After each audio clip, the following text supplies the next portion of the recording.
All right, let's jump right into this explainer. We're talking about five brothers from a working-class immigrant family who completely flipped American comedy on its head through sheer, brilliant chaos.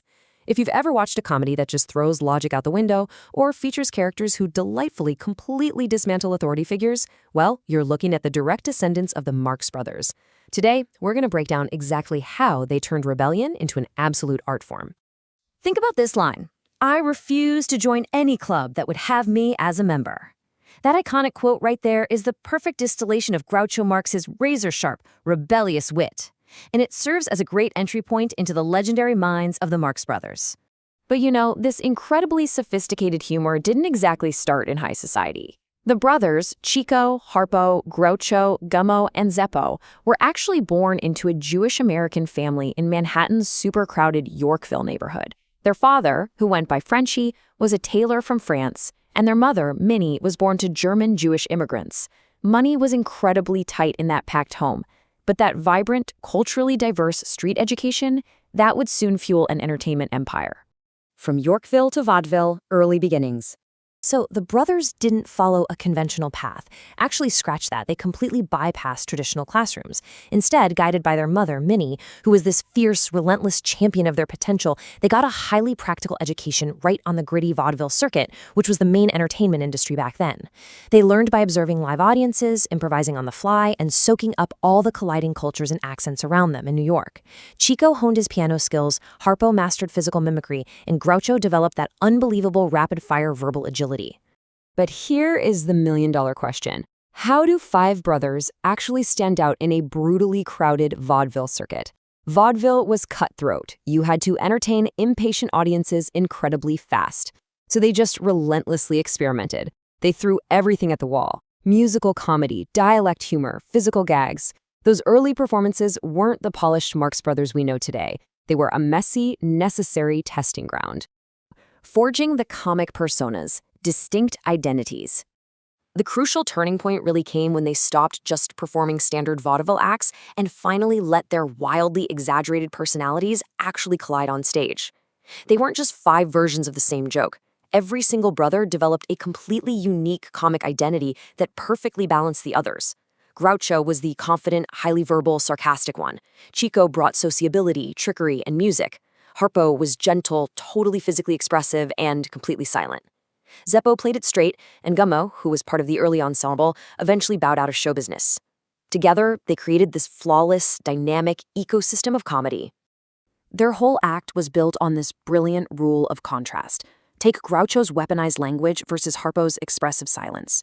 Groucho used rapid-fire insults, puns, and logical inversions to literally attack institutions and wealthy people. Language was his weapon.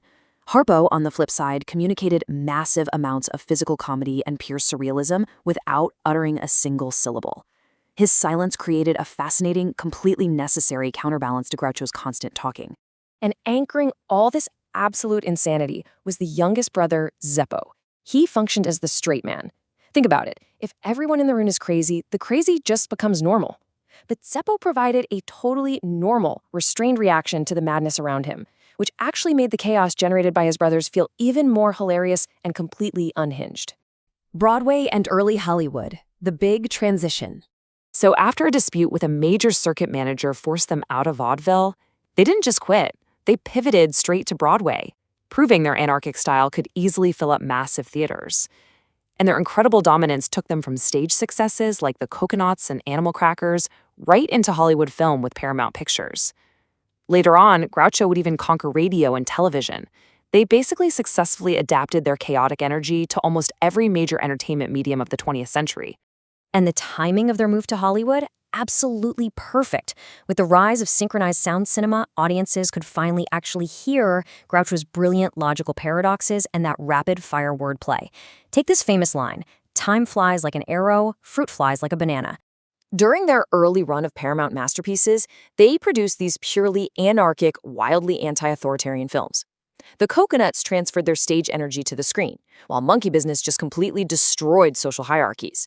Horse Feathers took aim at academic institutions and sports, and it all climaxed with Duck Soup in 1933, a legendary political satire where Groucho literally becomes the leader of the fictional country of Fredonia. The studio years. Now, despite Duck Soup being an absolute masterpiece, it actually underperformed commercially compared to what Paramount had hoped.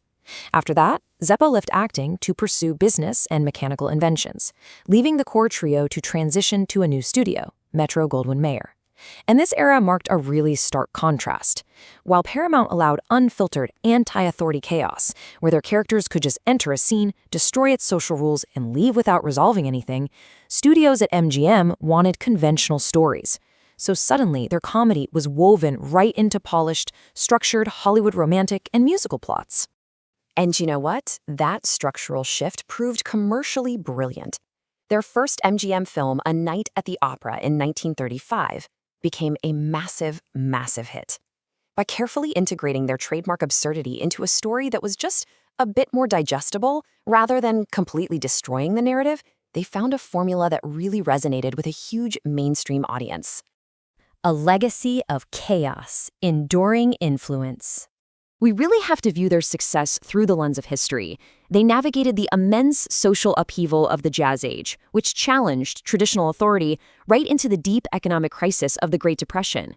Their irreverent, completely escapist comedy was exactly what anxious Americans needed to cope with those wildly difficult times. And amazingly, they achieved this legacy with only 13 feature films together. 13!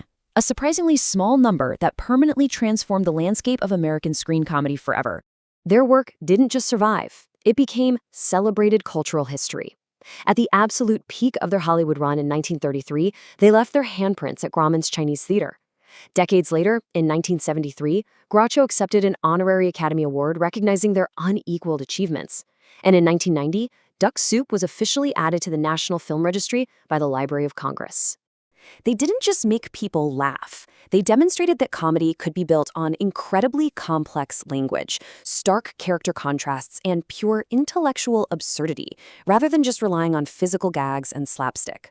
The combination of Groucho's verbal aggression, Harpo's physical surrealism, and Chico's comic manipulation became the absolute ultimate template for ensemble comedy. When we look at how sharply their satire cuts even today, it's so clear their chaotic rebellion against authority and logical rules wasn't just funny, it was timeless genius. Just read this quote from Groucho. "Politics is the art of looking for trouble, finding it everywhere, diagnosing it incorrectly, and applying the wrong remedies." That line is just as potent today as it was nearly a century ago. The Marx Brothers proved that sometimes the absolute smartest thing you can do is act completely absurd. Thanks so much for joining me on this explainer. Keep asking questions, and I'll catch you on the next one.